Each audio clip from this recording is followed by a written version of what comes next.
Welcome to Explain to Shane. I'm your host, Shane Tews at the American Enterprise Institute. On this podcast, I interview tech industry experts to explain how the apps, services, and structures of today's information technology system work and how they shape our social and economic life. Welcome back to another episode of Explain to Shane. Today, my guest is Joel Thayer. Joel is an associate at the law firm of Phillips Lytle out in New York, but he is basically here in DC, where he focuses on FCC regulatory issues, privacy, and cybersecurity. I met Joel when he was focusing on more the app development world and specifically software. So Joel is my go-to guy on a lot of things. But one thing he's really good at explaining to me is the intricacies of current FCC filings and the position each side takes on the legal argument. So Joel, thanks for being my background on a lot of that for many years. So thank you for being my soundboard. You're right. Happily. So today we are going to discuss on Explain to Shane some things that are going on. We're going to start with the FCC's response to COVID and how they have been very good about doing temporary rules, and we'll walk through those a little bit. It's one key thing I want to hit on. Also, I know that you have been doing some work with Legato, and I'm fascinated because that's a proxy fight. So we're going to get into that, and then we're going to end with sort of some. If you missed it, there was the Restoring Internet Freedom Order comments that were due April 20th and replies are May 20th. And in our world, that's an all-day conversation.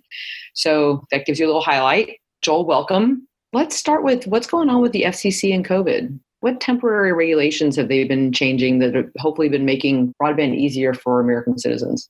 Yeah, so the FCC has taken what I feel is a leadership role in this area.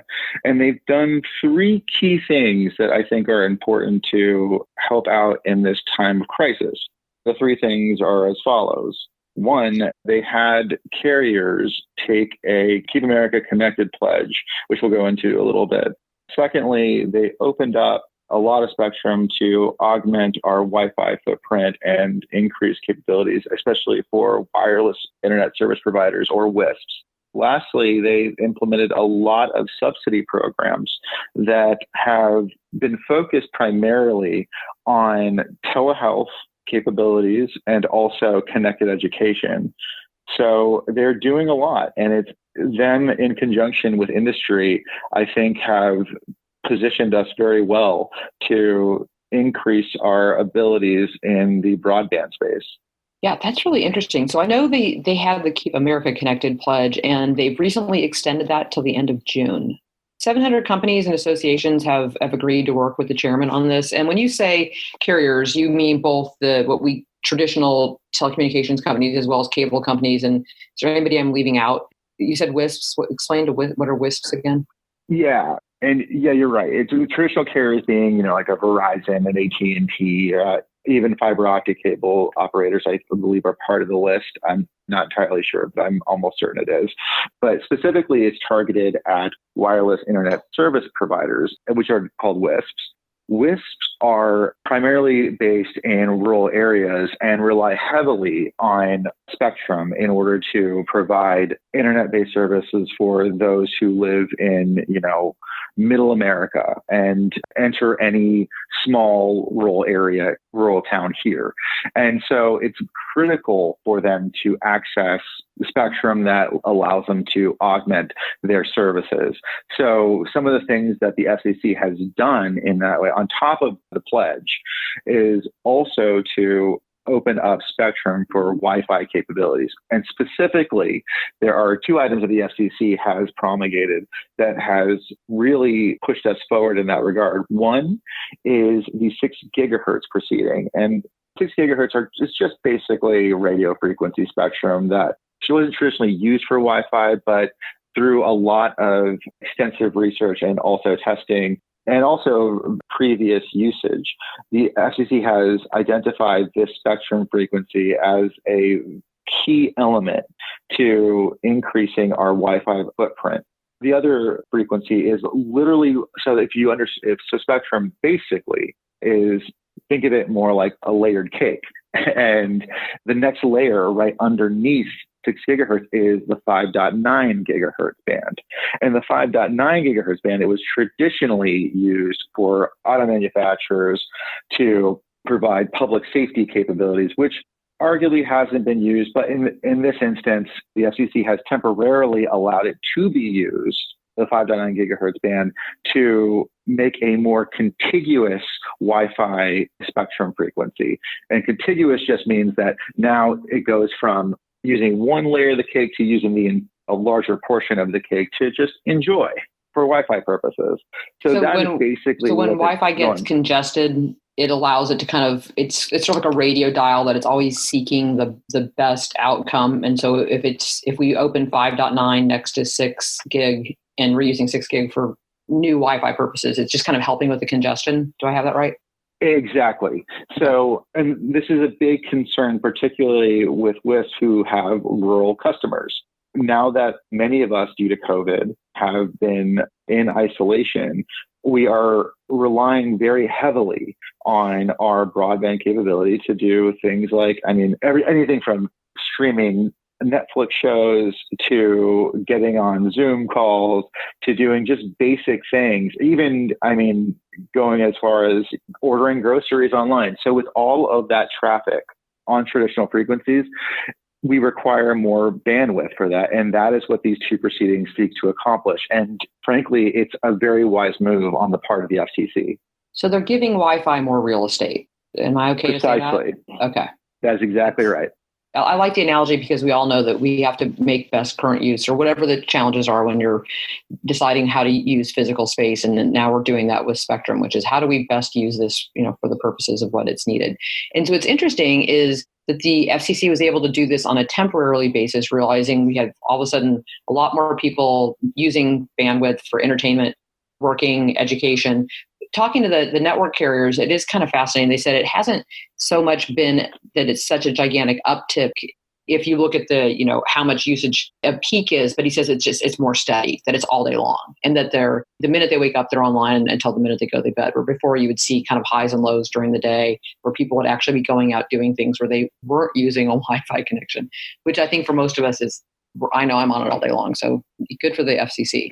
So now that these things are temporary, are they able to make them permanent? What do they have to do about that? So the 6 gigahertz proceeding that I mentioned earlier, that is an order, and that rule is here to stay. 5.9, however, is still in regulatory limbo. What the FCC has to do is move on what's called their notice of proposed rulemaking. And just to give you a very quick briefer on FCC proceedings, is that the FCC has to, in order for them to promulgate a rule with the effect of law, they have to first give the public enough notice.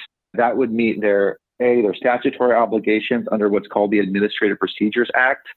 And it also meets our overall constitutional view of due process. And due process means that if the government is doing anything that could potentially affect our rights, they have to give us notice. So the FCC does this first. They will first put out what's called a notice of inquiry, where they'll say, hey, world, we want to move on these items. What say you? What can we do? Do you think that we have statutory authority? And they seek comment on it through a certain period of time. After that, assuming everything is kosher, they move to the next stage, which is a notice of proposed rulemaking, where it's a more articulated proceeding that has in it. So basically they say, look, given all your input from the notice of inquiry, we think that this would be a good looking rule. Do you guys agree that it's good looking? If not, tell us why it's not.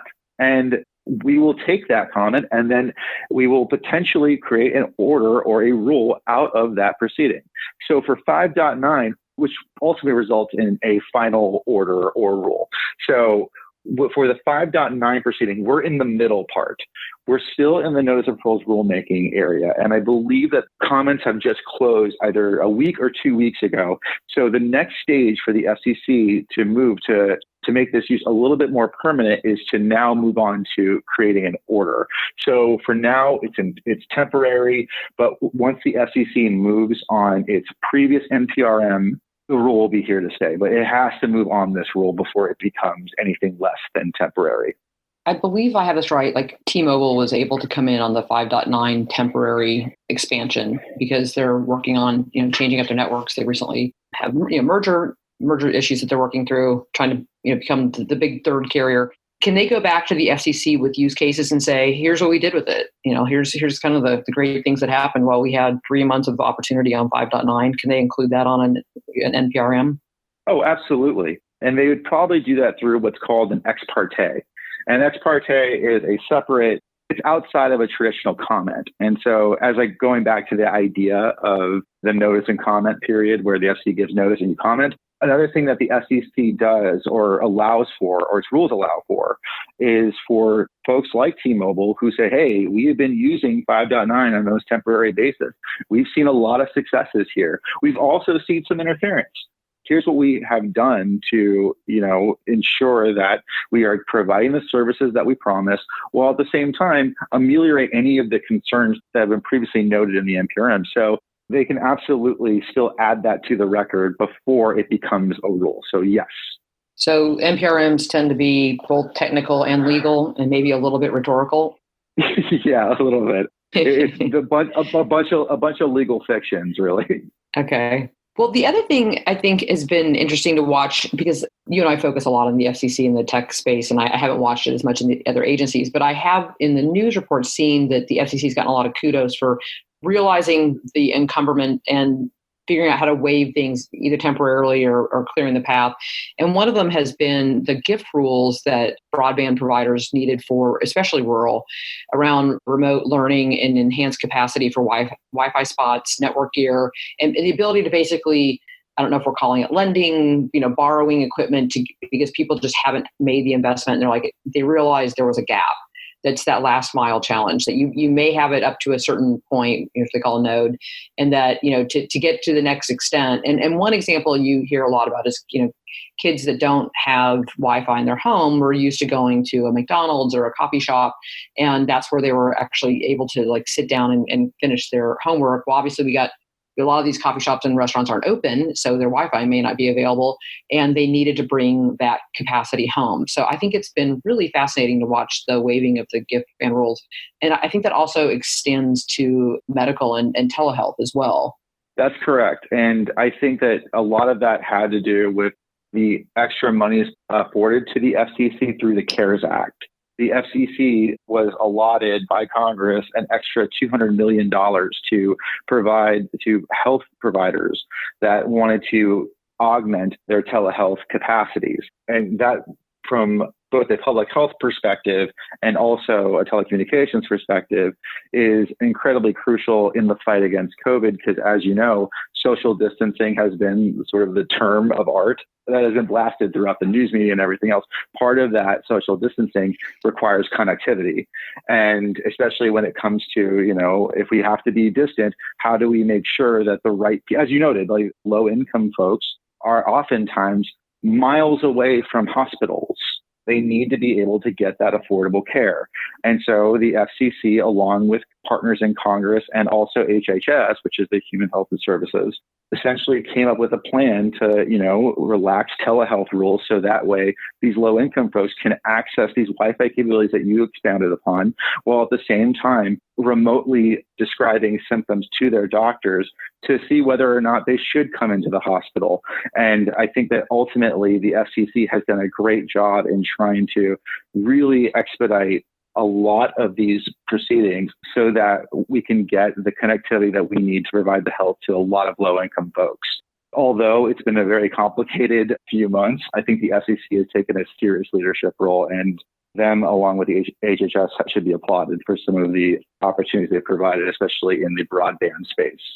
Getting a little bit out of my area of expertise, but on the telehealth, the challenge was also just Medicare, Medicaid rules on reimbursement. And so, hopefully those are things that'll get worked through. We've seen success. We have good corner cases as to, and it isn't always low income, rural. I'm from Nebraska. Not everybody wants to live next to each other.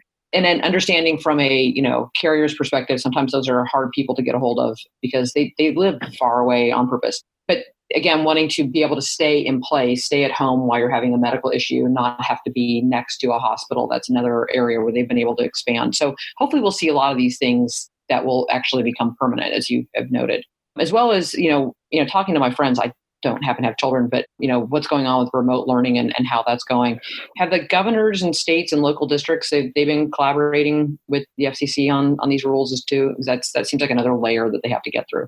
Yeah, so the FCC, in tandem with the Department of Education, have convened a lot of stakeholder meetings with governors, state officials, and also local school districts. And they've also worked a lot with local tribes that are also feeling the impacts of, not being able to having to send their kids to school every day. So there's been a wide conversation happening with a lot of stakeholders at every level of government to try to ameliorate the concerns that we're getting from, working remotely and closing institutions that we normally rely on. So yes, it has been all hands on deck when it comes to this COVID response. Thank you. That helps a lot to understand that. And then in the middle of all this, there's this issue that has been out there for many years, changed ownership, this company Legato. What is Legato and what are they up to? Yeah, so Legato is a sort of a tortured history. Legato was formerly Light Squared, and what Light Squared essentially did was provide satellite-based services in a very specific frequency using a very specific type of spectrum called L-band. And L-band is traditionally used for GPS purposes and is used by a wide variety of stakeholders, both, governmental and also private industry, such as, John Deere, Garmin. A lot of anyone who is in the GPS space uses spectrum frequencies in or around L-band. So Light Squared realized that, hey, this is actually pretty valuable spectrum to provide other services that are also beneficial, such as broadband. Like circa 2004, they petitioned the FCC to modify its license, its spectrum license. And so for the uninitiated, in order for a carrier like Legato or Verizon or anyone to provide services through using specific frequencies, they have to go and buy that particular frequency through an auction that the FCC holds usually. So Legato, formerly Light Squared, bought specific frequencies within L-band and said, hey, you have a license to provide satellite services that does X, Y, and Z. That X, Y, and Z aspects of their license did not include providing broadband services. So Legato said, all right, well, we think that we have enough capabilities to provide broadband services, so let's go and let's modify our license. In order to do that, you need the FCC to basically give a blessing. In order for you to get the FCC blessing, it is incredibly hard to do. It requires an immense amount of thought behind it. It requires a lot of interagency work to make sure that you're not offending incumbents, which are other people who are currently using the band and even the band around it. So is this sort of it's like a neighborhood thing? Like they have to be able to go talk to their neighbors and say, hey, here's our plan. Exactly. We didn't initially have broadband on our plan, but we think we can use it. So are you guys cool with that? And some people are saying yes, and some are saying no. Okay. Like this was zoned residential. You can't just immediately zone it commercial and have everyone say, oh yeah, we're cool with that. There has to be a lot of dialogue and a lot of input to change zoning. But what Legato's even asking is not even a change of zoning. They're just saying, hey, can we also use our apartment for a home office? And it's within the confines of our apartment. We don't think that we're going to offend anybody. And they have kind of noisy neighbors. And the neighbors don't like the idea of Legato potentially using their particular space or real estate or spectrum in a way that allows for IoT and 5G services. I thought they were doing a lot of industrial kind of IoT work, especially for like heavier industrial that just need to have communications amongst, again, going to the GPS point of like they have a lot of physical space in between things, but they need to be able to be connected. So the idea of them coming into broadband is really interesting for me. What they want to do is add another layer of density into the network. So they want to be able to provide more services in the IoT 5G space. And so it's at this point, it's interesting to see what they're actually working on. But before we even get into like what services they can provide, they have to be able to get the okay from the FCC to do that. Yeah, I think we're missing a big part of this conversation, which is who's their biggest neighbor that gets really upset about this? The Department of Defense, maybe? They are probably the largest neighbor that has the most pull, and they are the ones making the most noise. So yes, the DoD was a resident of that neighborhood. And one of the things I think that we've seen in the entire your layered cake perspective about this is that we've learned how to make the layers tighter and more efficient as we can increase frequency and decrease wavelength. We can use these things for other things. It's the commercial use versus government use is a huge challenge in this space. And Legato has become a proxy fight for a lot of this. Yeah. And so from my perspective, it looks as if the DoD is interested in preserving its assets. And although there is no real issue, either from the FCC's perspective or even NTIA's perspective, which is the agency that sort of governs over government spectrum, DoD has seemed to be pretty upset with the FCC granting Legato's modification in their license, but not because of interference concerns, because they haven't really pointed to any. Well, they're claiming interference concerns, but they haven't pointed to any real true interference that was either put on record or hasn't been ameliorated by the numerous amount of modifications to this Legato's license. So Legato and the FCC have created this particular modification to be very restrictive, and which almost undoubtedly ensures that the DoD and other incumbents are protected. But I think the DoD views this as, well, if we give them this, what will they come after next? And they being the FCC. As you know, Shane, this FCC has been moving fast. And they are okay with breaking down walls, but they do so, I think, responsibly. And they do so in ways that are well within their regulatory purview and legal authority, while at the same time recognize that, look, we need to make sure that we're making the most use out of our spectrum.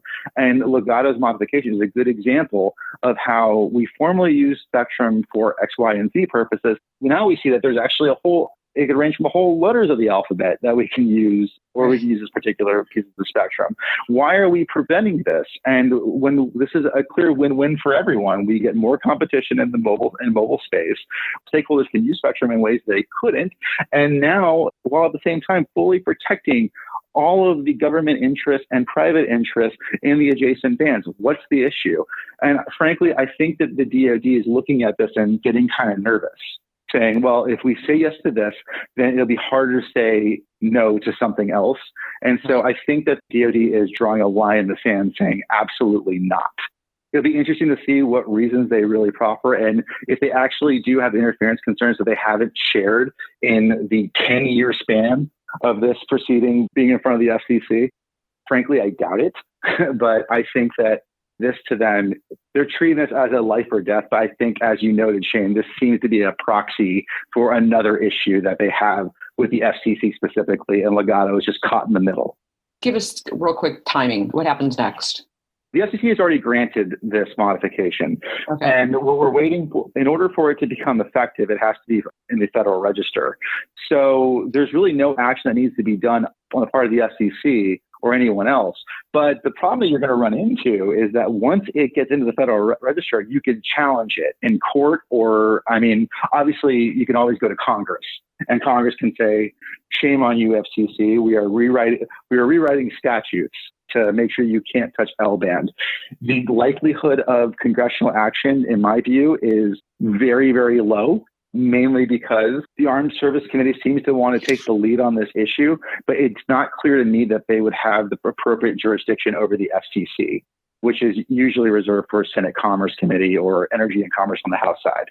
So it's a very, very complicated and legislative quagmire. But in the immediate term, I think what Legato should be worried about is a bunch of lawsuits against the FCC that are specifically tailored to the FCC's grant of its modification. So as soon as that hits the register, I fully expect there either to be a petition for reconsideration on the agency level or a straight up lawsuit. So it'll be interesting to see what happens. I love that the Federal Register is still the mother may I element of the federal government. It's like you can talk about something for a really long time, but until it gets actually published in the Federal Register, you can't act. Fascinates me. Yeah, you just pretend it doesn't exist. Yeah, exactly. Like, oh, yeah, all right. Final and not a small topic, the Restoring Internet Freedom Order in the comments. Some people still refer to this as net neutrality, which I don't, because I think that it's something that we've gone way past its prime on the concept. It might have made sense in the early 2000s, but it just keeps bringing its ugly head back up.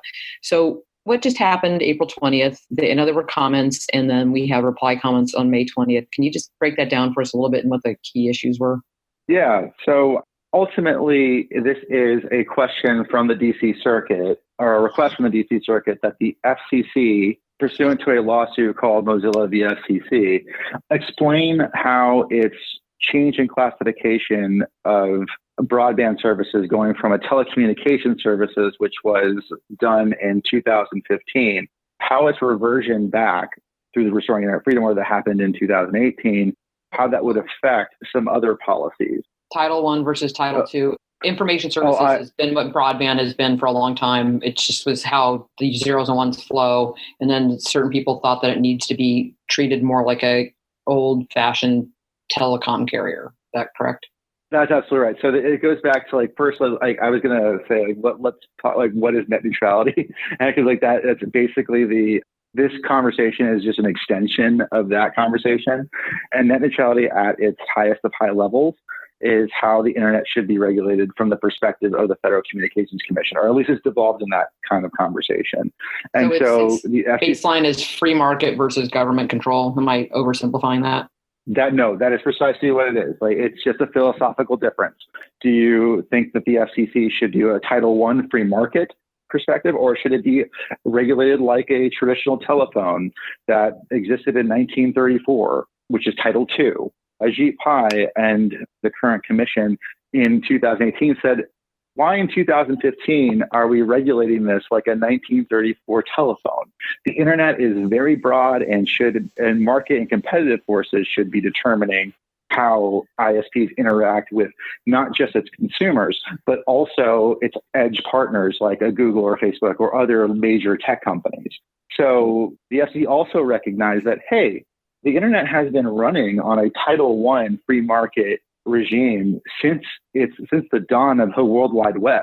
We should be encouraging that because we saw spurs of investment as a result of keeping it in the free market. The internet was not broken to begin with.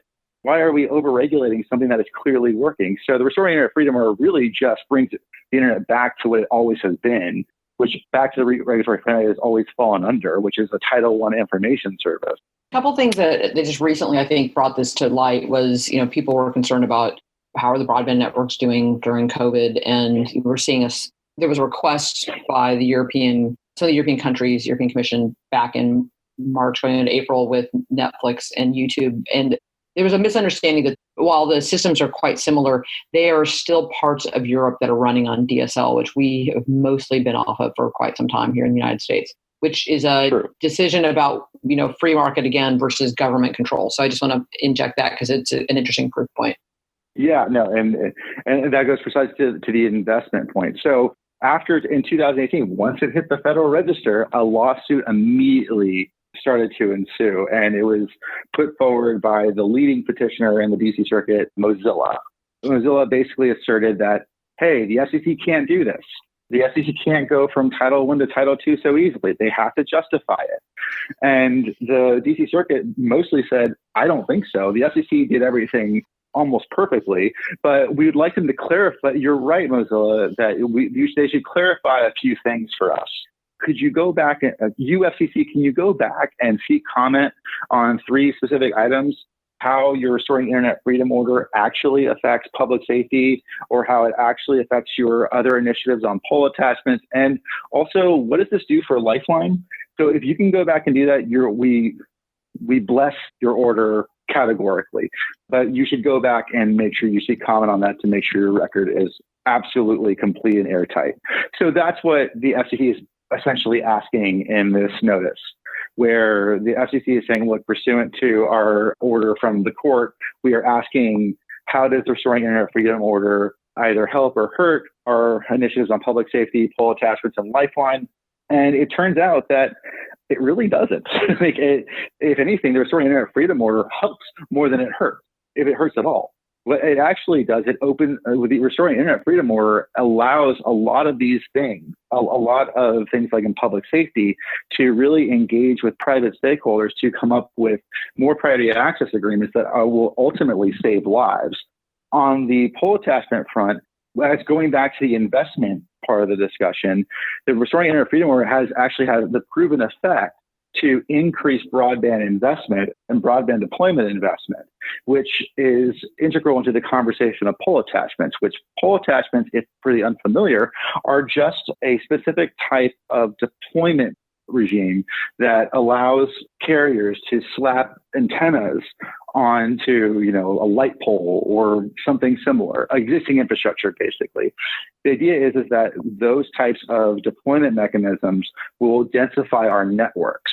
So Restoring Internet Freedom Order, because you can now engage in a lot of pro-competitive arrangements, such as like zero rating data, which allows smaller companies to engage with ISPs to be expelled from a traditional data plan. Carriers are seeing more opportunities than they did in the previous Title II regime, which is inadvertently promoting a lot of investment. So if anything, the Restoring Internet Freedom Order promotes more broadband investment, more broadband deployment, and ultimately encourages more pole attachments. Ultimately, that's what's going on. So what the FCC did was just restored the internet back to what it was, a free market enterprise that encourages investment and that ultimately puts us in a better place from a broadband perspective to have things that we all love and potentially add more density to 5G networks to allow for more priority access agreements that we all depend on, like to services like telehealth or autonomous vehicles. This is an ultimate win. So I think that what we're going to see is the FCC is going to, take in the comments and come up with either another order or ask for further comment through an NPRM. So it'll be interesting to see. And all this is to answer the question that the court laid in front of them, correct? To finalize exactly some of the really finite details. Well, that's really interesting. Well, Joel, thank you. You have explained a lot to us today on this Explain to Shane. Hopefully there was a lot in here. Hopefully it's interesting to our readers, and we will probably come back at some point to learn more because your head is full of all kinds of stuff that I want to know. So thank you for listening to today's Explain to Shane. And Joel, thank you for being our guest. And we hope that the broadband connections and the internet keeps running as smoothly as it has been for the rest of the year as we continue to work, play, and learn from home.